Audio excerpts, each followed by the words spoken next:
Hello, my brothers and sisters in our Lord Jesus Christ. My name is Father Joe, and I'm here at St. Joseph's Church in Elko, Nevada. This is the second video on the reflections on the readings for the fifth Sunday of Lent. This is going to be a more exegetical video. I'm going to try to look at what St. John is trying to tell us and the important and key elements of this passage. This might be a little bit of a longer video. I'm going to try to keep it under 10 minutes, but we'll see what happens. So my thought is I'm just going to go through the gospel and pause and explain as we're going. Just try to get to the main themes, the main ideas, the interesting little tidbits that you might have missed when you're reading the gospel for yourselves. So this is from chapter 11 of the Gospel of John. Now, most scholars will argue that there is two divisions within the Gospel of John, that there is the book of signs, and that there is the book of glory, that there are 7 signs that Jesus does, 7 miracles to show the fullness of who he is. And then there is the book of glory, which is the passion, death, and resurrection of Jesus. I actually follow somewhat of a minority opinion that makes the argument that in the book of the signs, there's actually only 6 signs, and that the 7th and final sign is the death and resurrection of Jesus himself.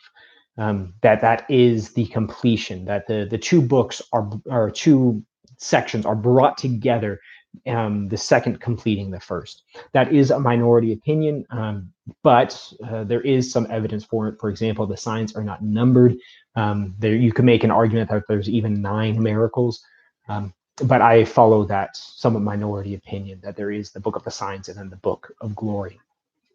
With this chapter, we kind of transition from the book of signs into the book of glory. This is like the last chapter, the last great sign before the death and resurrection of Jesus.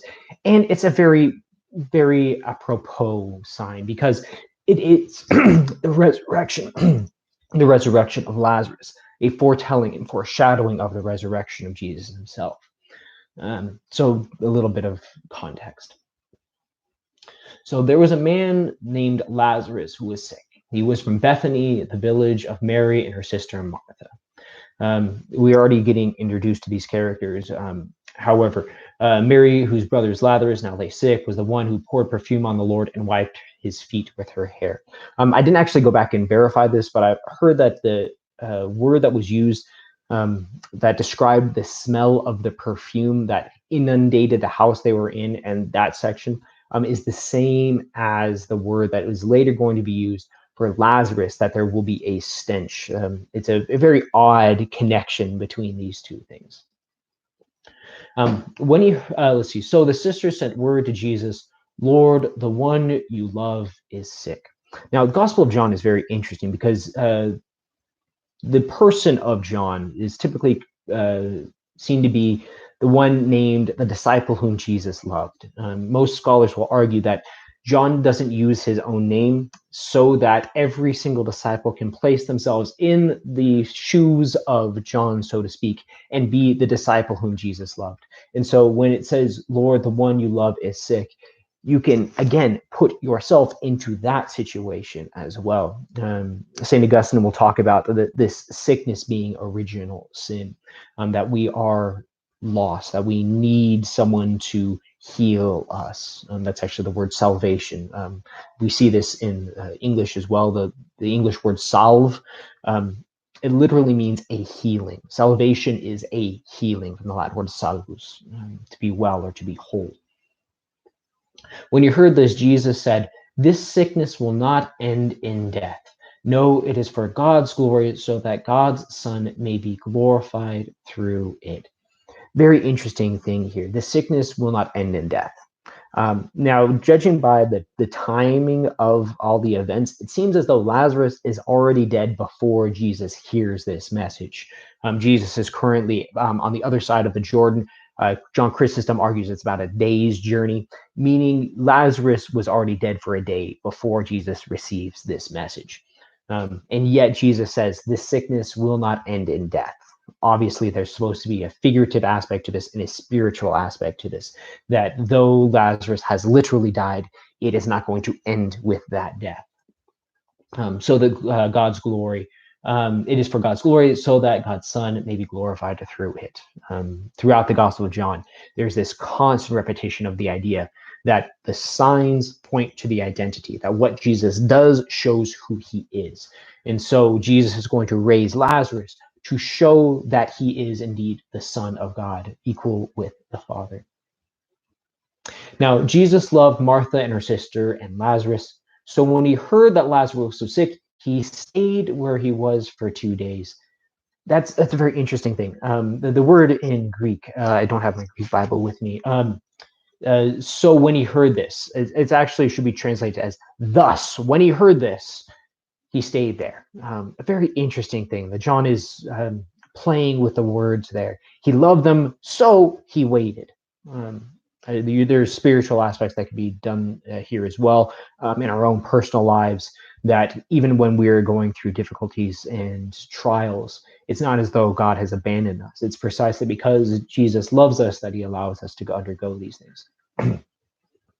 And then he said to his disciples, let us go back to Judea. Previously, the people were trying to kill him. We're going to get that again. So this is a big deal that for them to go back into that region. Let's see. But Rabbi, they said, a short while ago, the Jews were there tried to stone you, and yet you are going back. Jesus answered, are there not 12 hours of daylight? Anyone who walks in the daytime will not stumble, for they see by this world's light. It is when a person walks at night that they stumble, for they have no light, or no light within them. Very interesting here. There's a lot of metaphorical interpretations of this passage. Throughout the Gospel of John, he will repeatedly play with this idea of light and darkness. Probably most famous, the story of Nicodemus. Nicodemus goes to Jesus by night. He searches out the light of the world while he himself is still in darkness. We see this in the prologue of the Gospel of John as well. He was the light of the world, the light that shines in the darkness, and the darkness now has not overcome it. That Jesus is truly the light, which has led, I believe it was John Chrysostom, to say that it was Theophylactus. Theophylactus, he was a bishop, an interesting guy. Theophylactus to say that the 12 hours of daylight refer to the time when Jesus is with them, and that the night will be the death of Christ. And he argues that while it is daylight, while Jesus is with them, they themselves will not stumble. But after the death and resurrection of Jesus, then the apostles too will have to undergo their own martyrdoms, their own witness, their own testimony to Jesus. Interesting thought. I don't know if John intended that, but in all likelihood, it's probable. I am already at 8 minutes, and I'm not even to the core of what I wanted to talk about. So I'm going to skip ahead a little bit.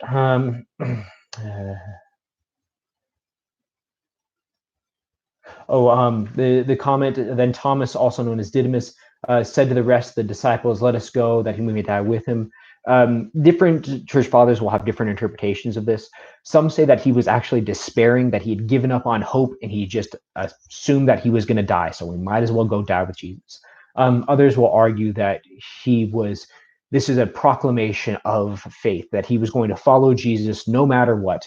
I believe it was Chrysostom who likened Thomas's declaration here to that of Peter, that even if he were to die, he would not abandon the Lord. And yet Thomas will also abandon the Lord.